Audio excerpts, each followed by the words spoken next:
കേരളത്തിലെ ഒരു വീട്ടിൽ 72 വയസ്സുകാരിയായ ഫാത്തിമ തന്റെ മകനെയും കാത്ത് അങ്ങനെ ഇരിപ്പാണ്. ഇനി വെറും 6 ദിവസം മാത്രമേ ഉള്ളൂ തന്റെ മകൻ ജീവനോടെ ഈ ഭൂമിയിൽ അവശേഷിക്കാൻ. 6ാം നാൾ സൗദിയിൽ അവന്റെ തല വെട്ടും എന്ന സത്യം തിരിച്ചറിഞ്ഞുകൊണ്ട് ആ 72 വയസ്സുകാരി അങ്ങനെ ഇരിക്കുകയാണ്. 18 വർഷമായി മകനു വേണ്ടിയുള്ള കാത്തിരിപ്പ് തുടങ്ങിയിരിക്കുകയാണ്. സുമനസ്സുകളുടെ സഹായത്താൽ അത് ഫലത്തിൽ എത്തുമെന്ന പ്രതീക്ഷയും അവർക്കുണ്ട്. സൗദിയിൽ ഡ്രൈവറായി ജോലി ചെയ്തിരുന്ന അബ്ദുൾ റഹ്മാന് പറ്റിയ കയ്യബദ്ധത്തിൽ സ്പോൺസറുടെ ഭിന്നശേഷിക്കാരനായ മകൻ മരിച്ചതോടുകൂടിയാണ് ജയിലിൽ കഴിയാൻ തുടങ്ങിയത്.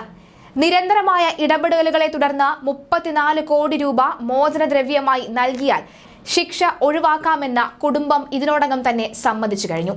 ഏപ്രിൽ 16-നാണ് അവസാന തീയതി. അതായത് ഇനി വെറും 6 ദിവസം മാത്രം. ഫാത്തിമയുടെ 6 മക്കളിൽ ഇളയവനാണ് റഹീം. ഹൗസ് ഡ്രൈവർ വിസയിൽ ജോലി തേടി 2006 നവംബറിലാണ് റിയാദിലേക്ക് പോയത്. മുന്നിലുള്ളത് ഇനി വെറും ഒരാഴ്ച. സ്വരൂപിക്കേണ്ടത് 29 കോടിയോളം രൂപയാണ്. കോഴിക്കോട് ഫറൂഖ് കോടമ്പുഴ സ്വദേശി മച്ചിലകത്ത് അബ്ദുൾ റഹീമിന്റെ ജീവനും ജീവിതവും തിരിച്ചുപിടിക്കാനുള്ള നെട്ടോട്ടത്തിലാണ് വീട്ടുകാരും നാട്ടുകാരും ഇപ്പോൾ ഉള്ളത്. 18 വർഷമായി സൗദി ജയിലിൽ വധശിക്ഷ കാത്തു കഴിയുന്ന മകനെ ജീവനോടെ കാണണമെന്ന പ്രാർത്ഥന മാത്രമാണ് ഈ മാതാവിനുള്ളത്. 15 വയസ്സുള്ള സൗദി പൗരൻ അനസ് അൽ ഷഹിരി കൊല്ലപ്പെട്ട കേസിലാണ് അബ്ദുൾ റഹീമിനെ സൗദി കോടതി വധശിക്ഷയ്ക്ക് വിധിച്ചത്. ഏപ്രിൽ 16-ന് അബ്ദുൾ റഹീമിന്റെ വധശിക്ഷ നടപ്പാക്കുമെന്നാണ് സൗദി അറിയിച്ചിട്ടുള്ളത്. അതിനു മുമ്പ് ബ്ലഡ് മണിയായി 34 കോടി രൂപ നൽകിയാലേ മോചനം സാധ്യമാവുകയുള്ളൂ. വിവിധ സംഘടനകളുടെയും പ്രവാസി സമൂഹത്തിന്റെ നേതൃത്വത്തിൽ ജനകീയ സമിതിക്ക് ഇതുവരെ 4.5 കോടി രൂപ മാത്രമേ സ്വരൂപിക്കാൻ കഴിഞ്ഞിട്ടുള്ളൂ എന്നാണ് രക്ഷാധികാരി അഷ്റഫ് വേങ്ങാട്ടിൽ പറയുന്നത്. അബ്ദുൾ റഹീമിന്റെ മോചനത്തിനുള്ള തുക സമാഹരിക്കാനായി വ്യവസായി ബോബി ചെമ്മണ്ണൂർ തിരുവനന്തപുരം മുതൽ കാസർഗോഡ് വരെ യാചക യാത്ര ആരംഭിച്ചിട്ടുണ്ട്. ഇതിൽ നിന്നും ലഭിക്കുന്ന തുക ജനകീയ സമിതിക്ക് കൈമാറും. അബ്ദുൾ റഹീമിനെ വധശിക്ഷയിൽ നിന്ന് ഒഴിവാക്കാൻ പാരിതോഷികമായി സൗദി കുടുംബം ആവശ്യപ്പെട്ട 34 കോടി നൽകാൻ കുറച്ചു ദിവസത്തെ സാവകാശം അനുവദിച്ചു കിട്ടണമെന്ന് ആവശ്യപ്പെട്ട് സൗദി ഭരണാധികാരികളെ സമീപിക്കാൻ നീക്കം തുടങ്ങിയിട്ടുണ്ട്. ഇതിനായി 3 രീതിയിലാണ് സമ്മർദ്ദം ചെലുത്തുവാൻ അബ്ദുൾ റഹീമിന് വേണ്ടി രാജ്യത്തിനകത്തും വിദേശത്തുമുള്ള സംഘടനകൾ തീരുമാനിച്ചിരിക്കുന്നത്. പ്രധാനമന്ത്രിയുടെ ഓഫീസ് വഴിയും വിദേശകാര്യമന്ത്രി ജയശങ്കർ മുഖേനയും സൗദിയുമായി ബന്ധപ്പെടാനുള്ള നടപടിക്രമങ്ങൾ തുടങ്ങിയിട്ടുണ്ട്. ബോബി ചെമ്മണ്ണൂർ ആവശ്യപ്പെട്ട പ്രകാരം സുരേഷ് ഗോപി ജയശങ്കറുമായി ഇത് സംബന്ധിച്ച ചർച്ച നടത്തും. BJP നേതൃത്വം പ്രധാനമന്ത്രിയുടെ ഓഫീസുമായി ബന്ധപ്പെട്ട് പരിഹാരം തേടാനാണ് ആലോചിക്കുന്നത്.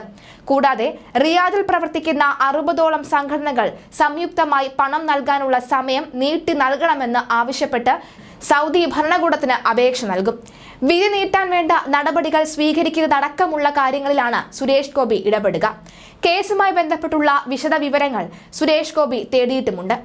ഇപ്പോൾ കാവൽ മന്ത്രിസഭ ആയതിനാൽ തന്നെ ഇക്കാര്യത്തിൽ മന്ത്രിതല ഇടപെടൽ പ്രായോഗികമല്ല എന്നാണ് സുരേഷ് ഗോപി പറയുന്നത്. അതുകൊണ്ട് തന്നെ നയതന്ത്ര തലത്തിൽ കൂടുതൽ കാര്യങ്ങൾ മുന്നോട്ട് കൊണ്ടുപോകാനാണ് ശ്രമിക്കുന്നത്. ഇതുമായി ബന്ധപ്പെട്ട സൗദി ഒമാൻ അംബാസഡറുമായി സുരേഷ് ഗോപി ബന്ധപ്പെട്ടെന്നാണ് വിവരം.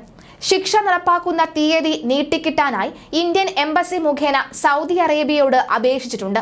ഇതുവരെ ലഭിച്ച തുകയുടെ വിവരങ്ങളടക്കം മരിച്ച കുട്ടിയുടെ വീട്ടുകാരെ ബോധ്യപ്പെടുത്തി കുറച്ചുകൂടി സാവകാശം അനുവദിക്കണം എന്നാണ് അഭ്യർത്ഥിക്കാനാണ് ശ്രമിക്കുന്നത്.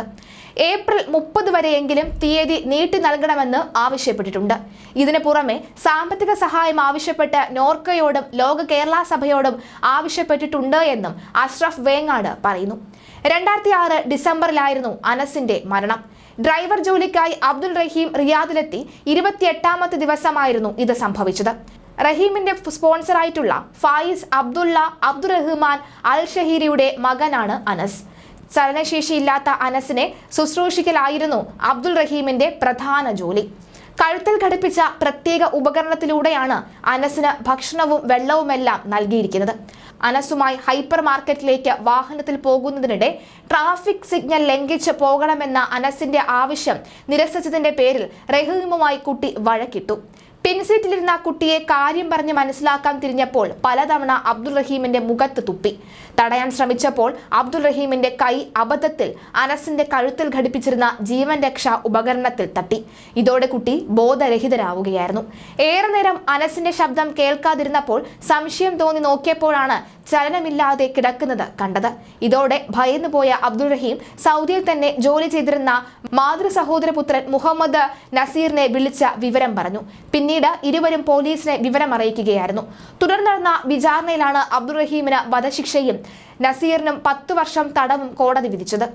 ഏറെക്കാലത്തെ അപേക്ഷയ്ക്ക് ശേഷമാണ് 15 മില്യൺ റിയാൽ, അതായത് 34 കോടി രൂപ ബ്ലഡ് മണിയായി നൽകിയാൽ അബ്ദുൾ റഹീമിന് മാപ്പ് നൽകാമെന്ന് അനസിന്റെ കുടുംബം അറിയിച്ചത്.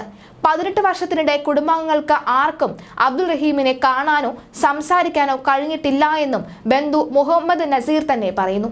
ഏപ്രിൽ 16-നകം ബ്ലഡ് മണിയായി നൽകേണ്ട തുക പൂർണ്ണമായും സമാഹരിക്കാനാകണമേ എന്നാണ് പ്രാർത്ഥന എന്നും അദ്ദേഹം പറയുകയാണ്. പൊതുമരാമത്ത് മന്ത്രി മുഹമ്മദ് റിയാസും വിദേശകാര്യ സഹമന്ത്രി വി മുരളീധരനും രക്ഷാധികാരികളായ AP അബ്ദുൾ റഹീം ലീഗൽ അസിസ്റ്റന്റ് കമ്മിറ്റിയുടെ നേതൃത്വത്തിൽ അബ്ദുൾ റഹീമിന്റെ മോചനത്തിന് വേണ്ടിയുള്ള തുക സമാഹരിക്കുന്നുണ്ട്.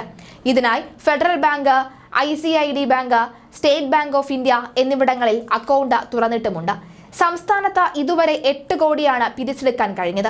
34 കോടി മോചനദ്രവ്യം ആവശ്യപ്പെട്ട കുടുംബത്തിന് തൽക്കാലം ബാങ്ക് അക്കൗണ്ട് വഴി 10 കോടി നൽകി ബാക്കി 24 കോടി നൽകാൻ സമയം നീട്ടിത്തരണമെന്നാണ് ചർച്ചയിൽ ആവശ്യപ്പെടാൻ പോകുന്നത്.